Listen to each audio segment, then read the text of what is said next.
చాలా బాగుంది. పిల్లలు కూడా చాలా సంతోషంగా ఎగరేస్తున్నారు. వీళ్ళ తల్లిదండ్రులు కూడా మీరు చైనా మాంజాన్ని కొనియకుండా దారం మాంజాన్ని కొనియండి. మా దగ్గర పూర్తిగా మొత్తము ఇండియన్ మేడ్ దారం మాంజం మాత్రమే దొరుకుతున్నది. అదే అమ్ముతున్నాము, అదే నడుస్తున్నది.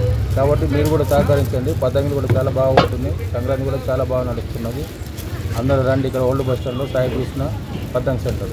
పోయిన సంవత్సరం కంటే ఈ సంవత్సరం పతంగులు పిల్లలు చాలా బాగా ఎగరేస్తున్నారు. పిల్లలకు కూడా మీరు కూడా ఫెస్టివల్ని కొద్దిగా ఎంకరేజ్ చేస్తూ పోండి తల్లిదండ్రులు. మళ్ళీ ముఖ్యంగా చైనా బ్యాన్ అయింది, మేము కూడా బ్యాన్ చేసినాం. మీరు కూడా అందరూ సహకరించండి. దారం మంజలకి ప్రిఫరెన్స్ ఇవ్వండి ప్రతి ఒక్కరు.